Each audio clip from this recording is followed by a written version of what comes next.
ఒకటి మాత్రం వాస్తవం, సుదర్శన్ రెడ్డి గారు నా దగ్గర కూడా వచ్చారు. ఇట్లా కేసులు పెట్టి మా వాళ్ళు నర్సంపేటలో ఉండే కొంతమంది వ్యాపారులను వేధిస్తున్నారు, వేధించి నా పేరు చెప్పమని చెప్పి పోలీసులు ఒత్తిడి పెడుతున్నారు, నాకు కూడా వచ్చి చెప్పుకున్నారు. నేను కూడా ఒకరిద్దరు చెప్పాను, లాయర్లకు చెప్పి చూడండి కేసు ఏదైనా ఉంటే మనం న్యాయస్థానాల ద్వారా మనం రిలీఫ్ తీసుకుందామని చెప్పాను. సుదర్శన్ రెడ్డి గారు ఒత్తిడిలో ఉన్నమాట వాస్తవం, ప్రభుత్వం ఒత్తిడి చేసిన మాట వాస్తవం.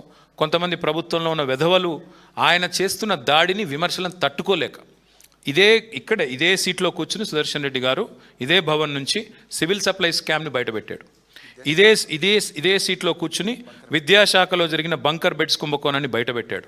బయటపెట్టడంతో ఆగలేదు మా సుదర్శన్ రెడ్డి, అవన్నీ తీసుకెళ్ళి ఆ మొత్తం కాగితాలు ఆధారాలు తీసుకెళ్ళి ఈడీ ఆఫీస్ పోయాడు, అక్కడ ఇచ్చాడు.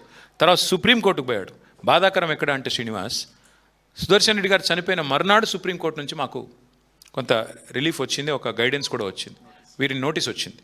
అంటే ఇది వాస్తవం. ఈ రాష్ట్రంలో మా నాయకులు ఎవరిని కూడా వేధించకుండా, ఇక వారిని ఇరిటేట్ చేయకుండా, టార్చర్ చేయకుండా ఈ ప్రభుత్వం లేదు. సరే, సుదర్శన్ విషయంలో అన్ఫార్చునేట్, నిజంగా కూడా మా అందరం చూశారు కదా మీరు, ప్రజలు కూడా ఎట్లా వచ్చారు, ఏం జరిగింది మీరు కూడా చూశారు. It's truly unfortunate what has happened, and if some justice can be done, will fight for it.